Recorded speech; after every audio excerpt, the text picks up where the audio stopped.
নমো নমঃ শ্ৰীমদ্ ভগবত গীতামৃত আজি শ্ৰীমদ্ ভগবত গীতাৰ সাংখ্যযোগ নামৰ দ্বিতীয় অধ্যায়ৰ পঞ্চচত্বাৰিংশত সংখ্যক শ্লোকভাগী হৈছে এনেধৰণৰ ত্ৰৈগুণ্য বিষয়া বেদা নিস্ত্ৰৈগুণ্যো ভৱাৰ্জুন নিৰ্দ্বন্দ্বো নিত্যা সত্যস্থ নিৰ্যোগক্ষেম আত্মবান। এই বিশিষ্ট শ্লোকভাগীৰ বক্তা হৈছে শ্ৰীমদ্ ভগৱত শ্ৰীকৃষ্ণ।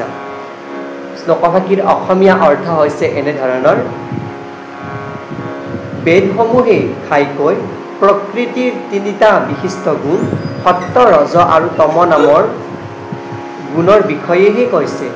হে অৰ্জুন, এই গুণ তিনিটাৰ ঊৰ্ধলৈ গৈ দিব্যস্তৰত স্থিত হোৱা। তুমি সকলো দ্বৈত ভাৱৰ পৰা মুক্ত হোৱা আৰু লাভ আৰু সুৰক্ষাৰ উৎকণ্ঠাৰ পৰা আঁতৰি থাকি নিজৰ আত্মাৰ উপলব্ধিতে মজি থাকা। অৰ্থাৎ ইয়াতে যোগক্ষেম সাধনৰ কথা কৈছে। যোগ আৰু ক্ষম, নিৰ্যোগক্ষেম অৰ্থাৎ যাৰ যোগ নোপোৱা বস্তুক লাভ আৰু ক্ষেম অৰ্থাৎ পোৱা বস্তুক সংৰক্ষণ কৰা, সেইখিনিতে উপলব্ধি থাকি তুমি এই তিনি গুণক অতিক্ৰম কৰি গৈ পৰম শিখৰত উপনীত হোৱা আৰু এই লাভ অলাভ সুখ দুখ উৎকণ্ঠাক তুমি দূৰ কৰি আত্ম উপলব্ধিত নিমজ্জিত হোৱা।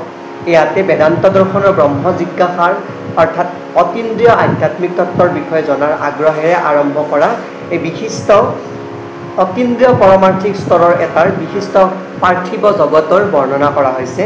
লগতে উপনিষদত বৰ্ণনা কৰা যি বিশিষ্ট আধ্যাত্মিক শক্তি, যি আধ্যাত্মিক উপলব্ধি, তাৰো জীৱন্ত সূচনা কৰা হৈছে। লগতে ইয়াত অন্তিমত উল্লেখ কৰিছে যে সুখ দুখ যশ জাৰ আদিৰ বিপৰীত কথাৰ সন্মুখীন হৈও তাক সহি থাকিবলৈ শিকিলে আৰু তেনেদৰে দ্বন্দ্ববিলাকৰ প্ৰতি সহনশীল হৈ নিজকে লাভ লোকচানৰ পৰা আঁতৰাই থাকিব পৰা যি কৃষ্ণ ভাৱনাৰ অমৃত সদৃশ যি উপলব্ধি, সেয়া নিৰ্ভৰশীল হ'বলৈ শিকিলে এনে আধ্যাত্মিক উপলব্ধিত উপনীত হ'ব পাৰি। অৰ্থাৎ কৃষ্ণ ভাৱনাত নিমজ্জিত হৈ যি কৰ্ম কৰা হয় তাত সুখ দুখ লাভ অলাভ সেই সকলো দূৰ কৰি বা সেই সকলো চিন্তাৰ পৰা আঁতৰি থাকি কৃষ্ণ ভাৱনাত নিমজ্জিত হয় সেই আধ্যাত্মিক উপলব্ধিক লাভ কৰিব পাৰি বুলি উপনিষদতো এই বিশিষ্ট কথাকে উপলব্ধ কৰাইছে আৰু বৰ্ণনা কৰিছে। এয়ে আজিৰ বিশিষ্ট শ্লোকভাগীৰ সৰল অসমীয়া অৰ্থ। ধন্যবাদ।